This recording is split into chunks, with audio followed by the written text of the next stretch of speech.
Estamos aqui mais uma vez para falarmos sobre a doutrina espírita, sobre o Evangelho de Jesus, sobre essa doutrina de consolações e amor que tanto nos auxilia em nosso dia a dia, que nos traz respostas de onde viemos, para onde vamos, sobre as nossas dores.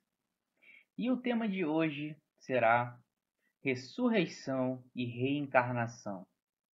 E para tornar um pouco provocativo esse tema, iniciarei lendo uma questão do Livro dos Espíritos, a questão 166, na qual Kardec questiona: como pode a alma que não alcançou a perfeição durante a vida corpórea acabar de depurar-se? É importante dizer que, nesse momento, Kardec já havia obtido a informação de que nós estamos aqui para a nossa evolução e para a evolução do mundo, para a evolução da obra do Pai. Mas ele também havia recebido outra informação de que algumas pessoas nessa existência, estando na mesma existência que outras, evoluíam mais, alcançavam um grau de depuramento maior que outros. Então ele automaticamente se questionou: conforme a justiça de Deus, a justiça divina, a bondade do Pai, isso seria justo? Será que essa pessoa não teria outra oportunidade de depurar-se, de corrigir os seus erros, de tornar a enfrentar os problemas que não conseguiu enfrentar nessa existência? E então vem a resposta da espiritualidade superior, ao dizer que, sofrendo a prova de uma nova existência, é o meio que o espírito pode continuar a se depurar. A espiritualidade nos traz a reencarnação. E a reencarnação é por onde o espírito subirá as escadas do grau evolutivo. Subirá as escadas para a luz. Mas a reencarnação acaba trazendo uma polêmica, acaba sendo um assunto polemizado, porque irmãos de outras religiões que também seguem a Bíblia questionam: o Espiritismo é uma religião cristã, já que acredita na reencarnação, e a reencarnação estaria contra a Bíblia? Esse é um questionamento que é bastante utilizado para contrapor os argumentos da doutrina espírita. Mas veremos que tanto no Novo Testamento como no Velho Testamento nós temos as referências à reencarnação. Fato interessante é que o tema reencarnação já fazia parte das meditações e discussões do povo hebreu, conforme nos explicam pesquisadores bíblicos, a exemplo de Haroldo Dutra Dias, Flávio José, José Reis Chaves. E destaca-se que o povo hebreu é o detentor das tradições bíblicas, pois há entre eles aqueles que participaram efetivamente das escrituras. E essas reuniões acerca da espiritualidade, da vida após a morte, que ao que parece eram quase que secretas, reservadas, havia-se a preocupação com o fato de que, se a população em geral passasse a se preocupar com temas relacionados à espiritualidade, deixariam de lado o pão de cada dia, o trabalho, as coisas materiais que eram tão importantes para aquela época. Mas isso não significa que nós não temos referências na Bíblia acerca deste tema. A exemplo, podemos citar no Velho Testamento o texto de Êxodo, onde fala-se acerca da segunda e terceira geração, que responderá pelos atos da primeira. O que seria isso e não a expiação de uma existência anterior na presente. Mas ainda há aqueles que dizem não encontrar a palavra reencarnação na Bíblia. E sendo assim, como pode o Espiritismo afirmar que há referência deste tema no texto bíblico se sequer encontramos essa palavra lá? De fato, em sua literalidade, nós não vamos encontrar a palavra reencarnação no texto bíblico. Até porque essa palavra sequer existia naquela época. É importante que lembremos que precisamos antes conhecer para depois criticar. A palavra reencarnação foi criada por Kardec ao tempo da confecção do Livro dos Espíritos e do surgimento do Espiritismo para dar nome a todas as informações e ensinamentos passados pela espiritualidade superior acerca desse tema. A exemplo, temos a resposta que foi lida no início dessa conversa, onde a espiritualidade superior nos diz que para depurarmos o espírito, precisamos sofrer expiações em novas existências. E com isso percebemos que a palavra reencarnação surge junto com o espiritismo, mas nem por isso não há referência dela no Evangelho de Jesus. Como podemos destacar lá no Evangelho de João, no capítulo 3, os versículos 1 ao 21, que trata da conversa entre Jesus e Nicodemos. Nicodemos, doutor respeitado da época, traz questionamentos a Jesus. E Jesus responde, falando que aquele que não nascer de novo não verá o reino dos céus. Nascer de novo é justamente reencarnar, para então se aprimorar e atingir o apuramento, o depuramento do espírito.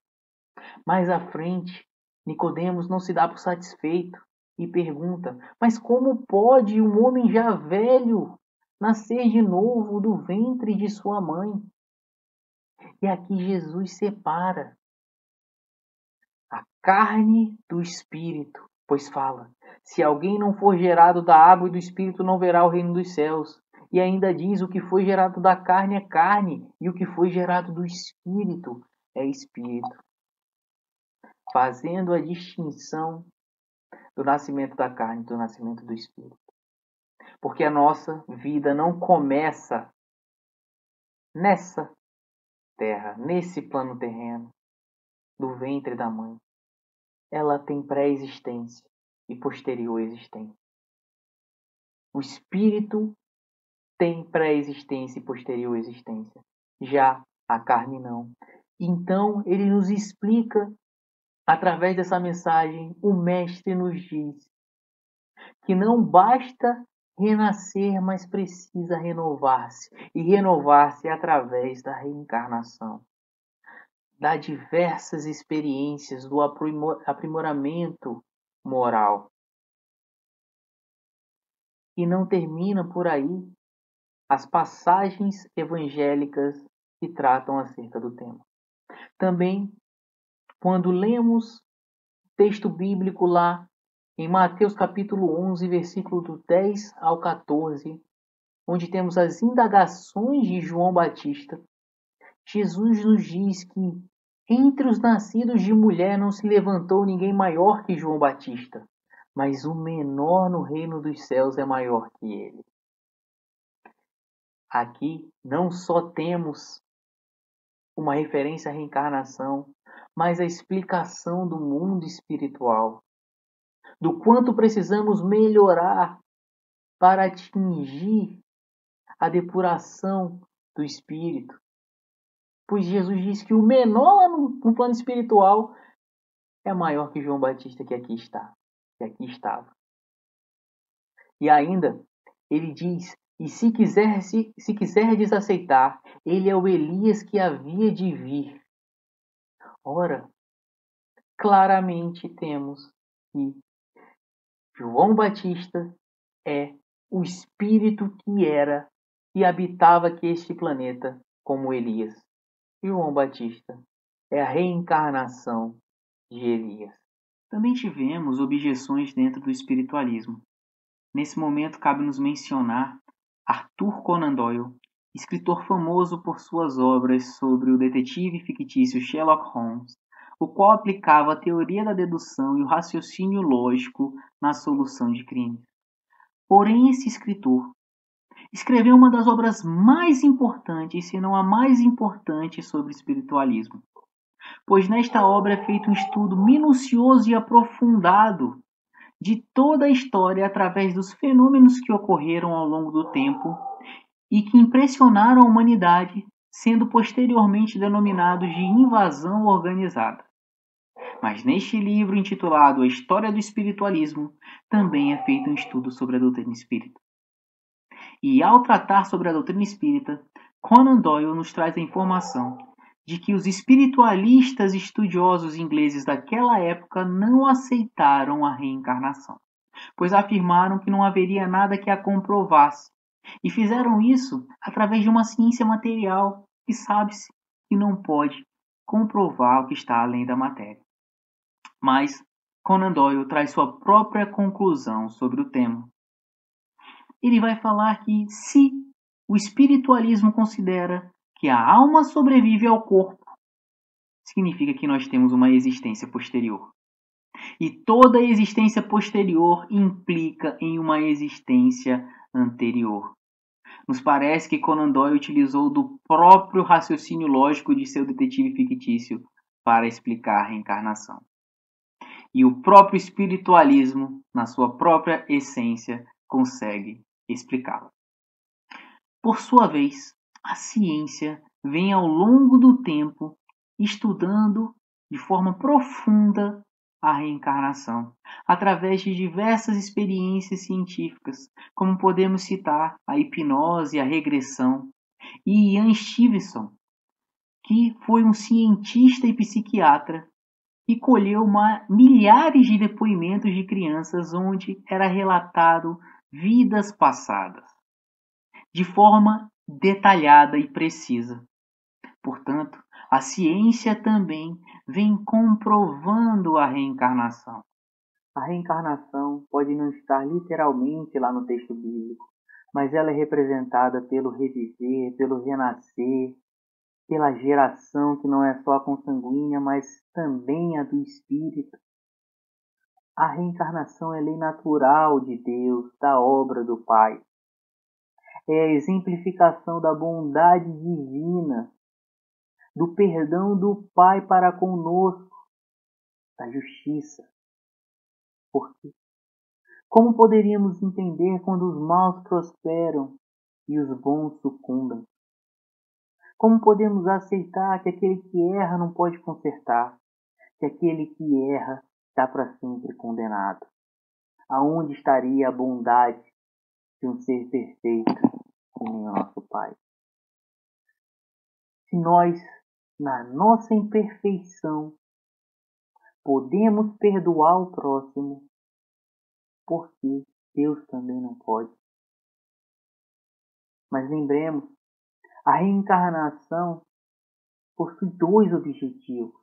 Não somente o nosso aprimoramento moral, mas também a contribuição para a harmonia do universo, conforme vemos lá na questão 167, quando a espiritualidade nos diz expiação, melhoramento progressivo da humanidade. Esses são os objetivos. Sem isso, onde está a justiça? Mas por que reencarnar? Por que temos que voltar aqui? Por que não podemos melhorar tudo de uma vez em uma existência? Será que isso é possível? Para que serve essa encarnação? Não teria outro jeito?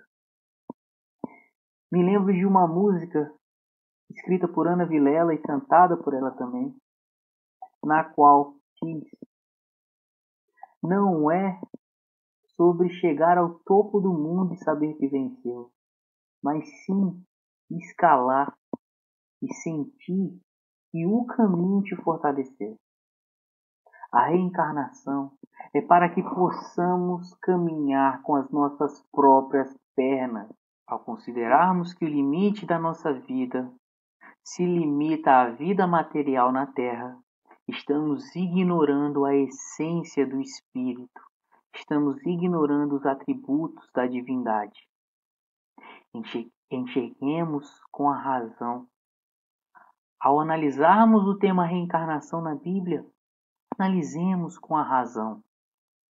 Emmanuel nos diz no livro Pensamento e Vida, no capítulo 4, que quando estamos lendo um livro, entramos em conexão telemental com o autor. Portanto, ao lermos a Bíblia, entremos em conexão telemental com Jesus, pois Ele está lá para nos aconselhar, nos guiar, nos conduzir para o melhor caminho. E sim, o Espiritismo é cristão. O Espiritismo é religião cristã. Lá na questão 625 do Livro dos Espíritos, Kardec questiona qual é o melhor e maior modelo e guia para a humanidade. E a resposta é objetiva e simples: Jesus. O espírita que não estuda a Bíblia está ignorando todas as leis morais que são abordadas na doutrina espírita, pois estas leis morais têm por base única o Evangelho de Jesus. Sedes perfeitos, assim como é nosso Pai. Jesus já nos diz. Não é que nós seremos igual a Deus, até porque isso não é possível. Mas nós temos o caminho para a luz, para sermos a semelhança, para sermos melhores a cada dia. Mas eu falei muito sobre a reencarnação e o nosso tema da conversa de hoje é ressurreição e reencarnação. Mas é porque esses dois temas não são opostos. Em verdade, tratam de situações e coisas diferentes. A reencarnação, que é o meio pelo qual nós sofremos diversas expiações através de diversas existências para o aprimoramento do espírito, nos leva ao caminho mais próximo da perfeição. Mas, por sua vez, a ressurreição é a ressurreição do Cristo. A ressurreição é a coroação de todo esse caminho percorrido na reencarnação. Todo esse caminho árduo, sofrido, mas cheio de glória. Então, unamos as ideias, pois nós temos um caminho lindo pela frente. Nós temos um caminho onde a doutrina espírita nos mostra que é de consolação e amor, por mais que viveremos e estamos vivendo tribulações. Que Deus nos abençoe. Continuemos firmes na fé do Cristo e viveremos dias melhores. Que assim seja.